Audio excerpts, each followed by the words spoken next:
izquierda. Sabina, buenas tardes. Buenas tardes, Julio. Qué gusto de verte, Sabina.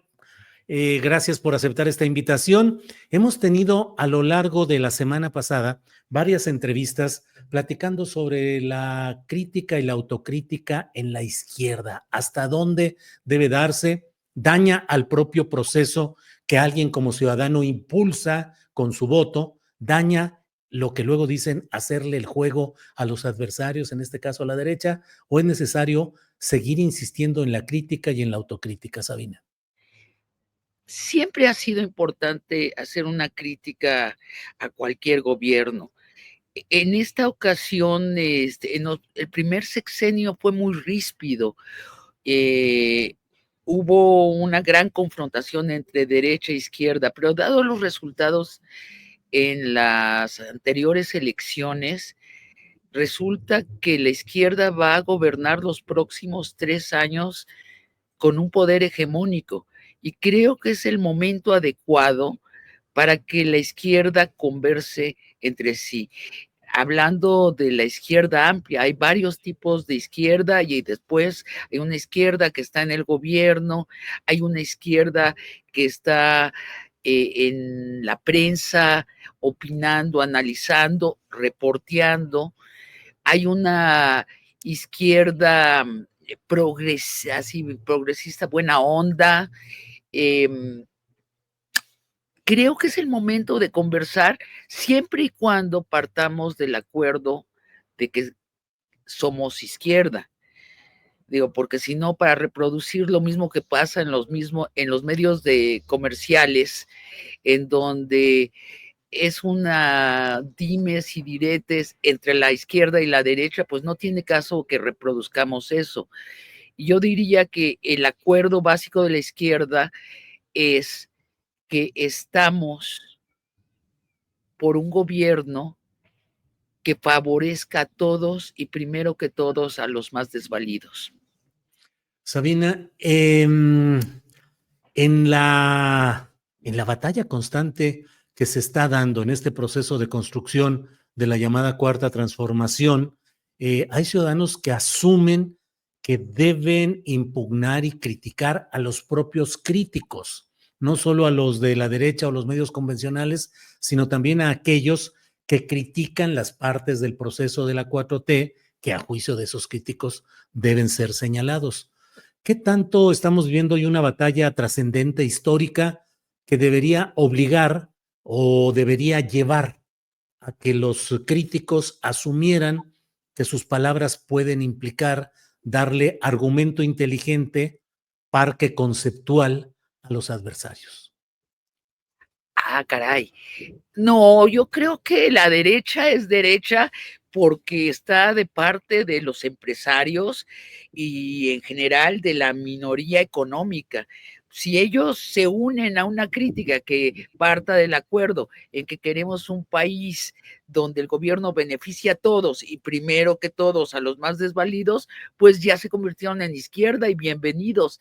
Precisamente creo que veríamos transformaciones muy interesantes, Julio, si habláramos críticamente entre nosotros, si debatiéramos, creo que el tono sería menos airado, pero la crítica es como tener en la mano un diamante y irle dando la vuelta y ir recorriendo todas las facetas de un solo tema y así se va iluminando el diamante y lo vamos conociendo por todas partes. A mí me gustan los debates donde salgo con una nueva apreciación, no donde salgo pensando lo mismo que pensaba al inicio del debate. Por eso he dejado de debatir con la derecha, porque no me pasa eso. Es más, me vuelvo más radicalmente en todas las posiciones porque me ofende gran parte de lo que dicen, ¿no? Las acusaciones de la derecha es una y otra vez, son corruptos, están vendidos, son oficialistas, son ignorantes, no hay intelectuales en la izquierda, no hay periodistas en la izquierda, no hay, ustedes no valen. Bueno, es muy cansado discutir con gente que niega la existencia de uno mismo. Creo que la izquierda se nos abre otra posibilidad. Yo estoy segura que si hubiéramos discutido la reforma del Poder Judicial dentro de la izquierda, así cotidianamente en diferentes espacios, por ejemplo, el tuyo o el mío, en Largo Aliento, en los periodistas, en otros espacios de izquierda, muchos de los que terminaron esquinados, defendiendo la no reforma, hubieran cambiado de punto de vista. Estoy convencida. Sí, Sabina, mucho se habla de que hemos entrado a un periodo de politización, que el pueblo está muy politizado hoy. Te pregunto, ¿es politización o propagandización? Es politización.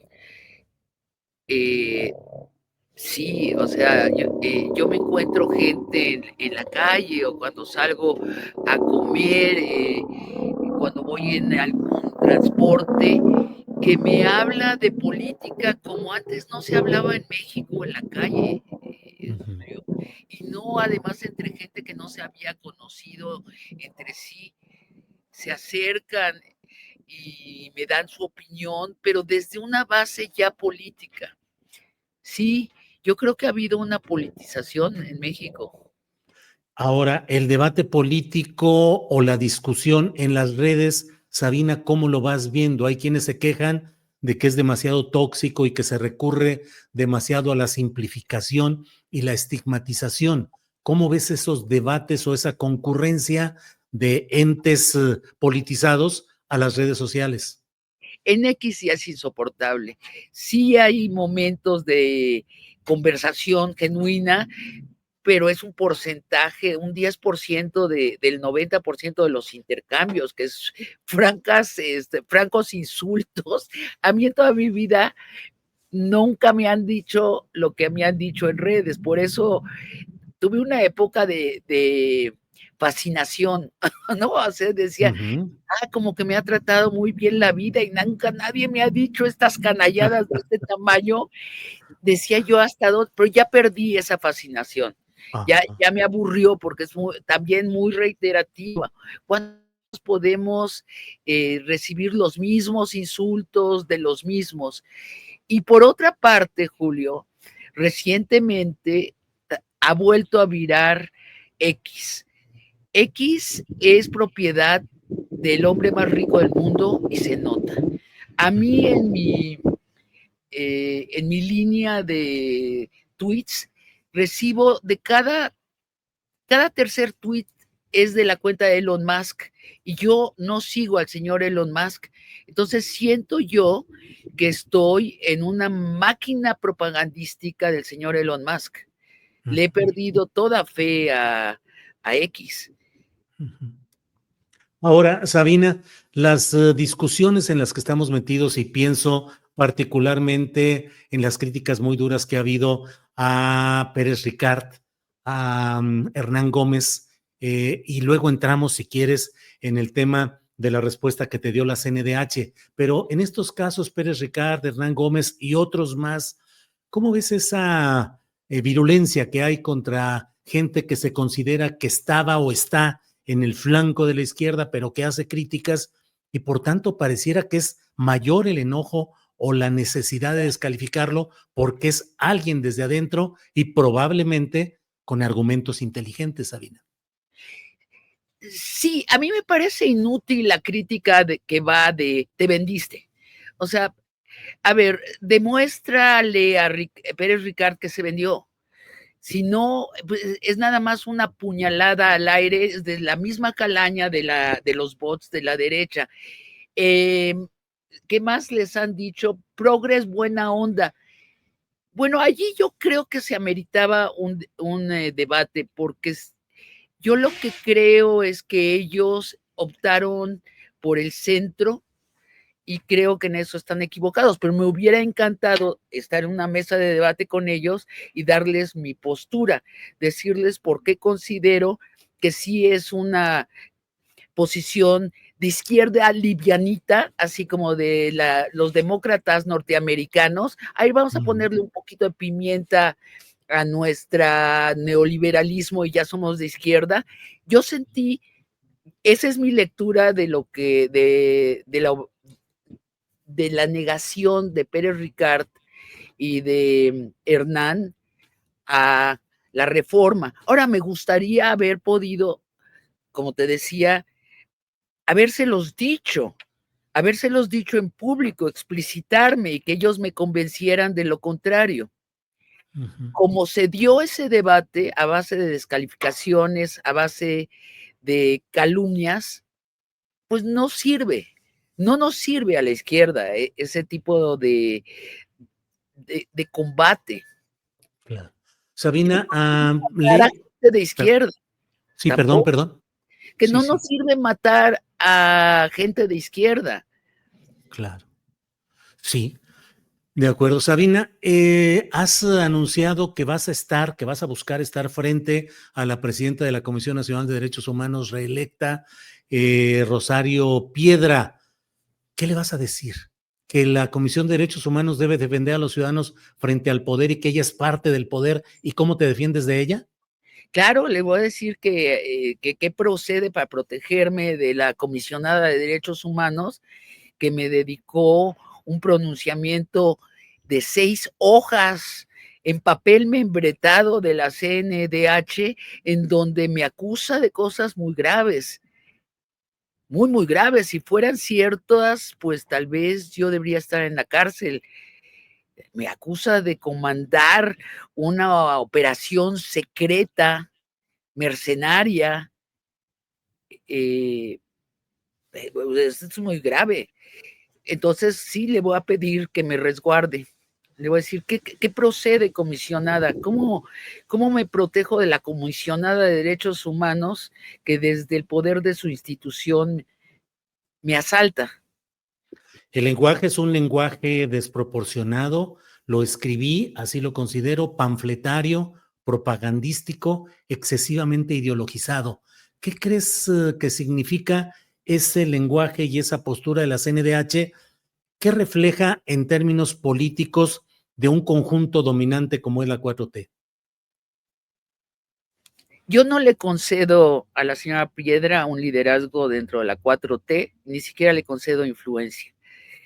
Lo que he observado en los siguientes días es que no la siguió nadie en ello. Yo supongo que la señora Piedra y 6 asesores y asesoras principales se sentaron en la CNDH y ella le dijo, a ver, ¿qué le respondemos a Sabina Berman? Y empezaron a soltar precisamente las descalificaciones de Twitter, de X.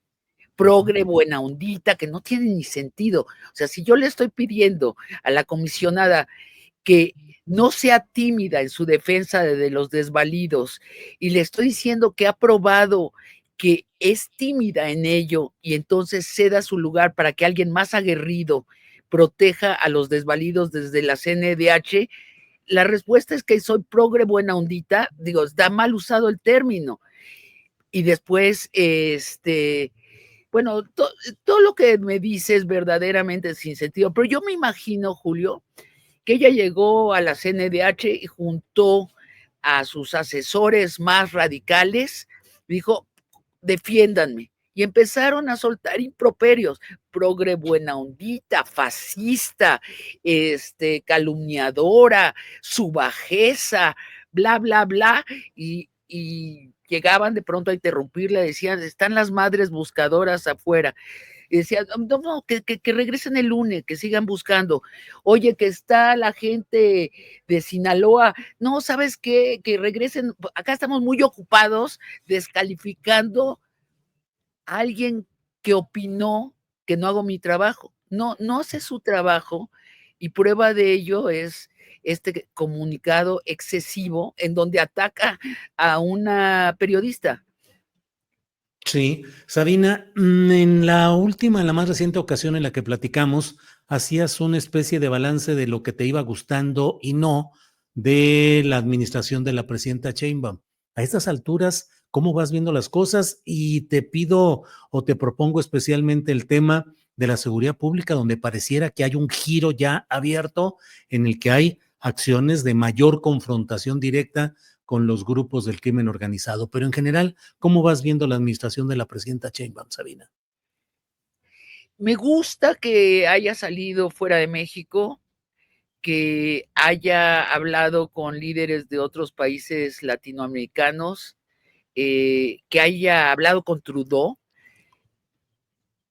Julio, lo que a mí más me preocupa actualmente es lo que va a pasar en México a raíz de que Trump sube a la presidencia de Estados Unidos de América. Creo que puede resultar muy malo para México. Y creo que que van a empequeñecer nuestros peligros internos si el señor Trump cumple la mitad de lo que promete que hará con México. Entonces, en especial me gustó que la señora Sheinbaum fuera a la cumbre en Brasil y hablara directamente con el señor Trudeau. Creo que fue la reunión bilateral más importante que tuvo. Respecto al tema de la seguridad pública, Sabina, que siguen, hablábamos antes de entrar contigo, de brevemente de cómo Culiacán sigue con balaceras, con secuestros, con todo, y en varios lugares se multiplica esto y pareciera tener también un contexto político de luchas de poder en algunos estados, Tabasco, por ejemplo, eventualmente procesos de desestabilización del país. No sé, ¿qué lectura tienes, Sabina? Todavía lo siento muy revuelto. No sé si porque la realidad en sí misma está revuelta y es cierta la versión que son grupúsculos que están luchando por el poder o si hay algo más. No lo logro ver claro. Tampoco logro ver clara la estrategia de Harfuch. Celebro que por lo menos se sienta que hay una nueva dirección, porque si la anterior estrategia, un dejar hacer, estaba volviéndose en contra de la gente desvalida, la que queda en el fuego cruzado. Uh-huh. Sabina, hay quienes creen que la batalla real, la oposición, la pugna política verdadera es la que se está dando dentro de la propia Morena, porque la oposición nomás no levanta. ¿Qué opinas de esos jaloneos internos de los que a veces se habla en los corrillos políticos que se dan entre las élites de Morena? Lo primero es distinguir que estamos hablando de las élites y no nos debemos confundir que esa es la política que importa. Eso es palaciego, a mí me atrae poco. Creo que en algún momento Claudia va a dar un manotazo en la mesa, por lo que la he seguido a través de los años, va a dar el manotazo. Hay figuras dentro de la 4T que están apropiándose del triunfo electoral para hacer sus propios redes de influencia y creo que se los tiene que impedir. Concretamente en el caso de Adán Augusto y de Ricardo Monreal, bueno, pues, supongo que la presidenta.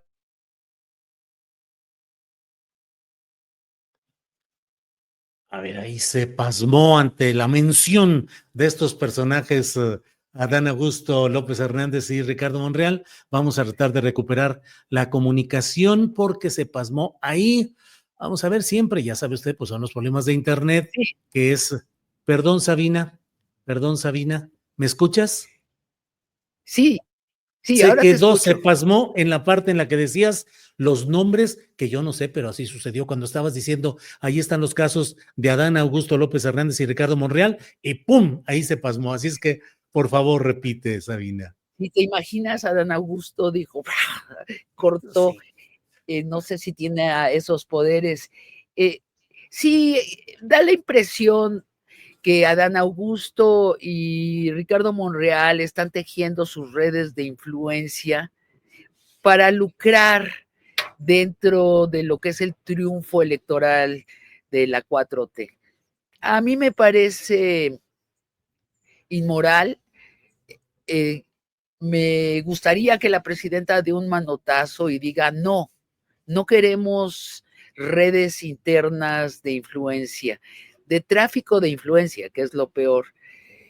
Bueno, regresando al asunto de la Comisión Nacional de Derechos Humanos, no sé cuál es tu información, pero habrás oído el rumor insistente que es Adán Augusto quien coloca a la señora Piedra como Sí. comisionada, a pesar que los senadores de la 4T no la querían, la habían calificado en el último lugar entre los ponentes que fueron a luchar por el puesto.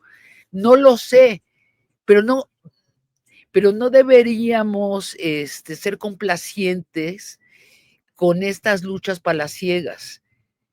Sí. Imagínate, vamos a tener una comisionada que no sabemos por qué está en la Comisión de Derechos Humanos. No es la primera vez que sucede en la historia de México, por cierto, pero la izquierda debe exigirse otros niveles de moralidad.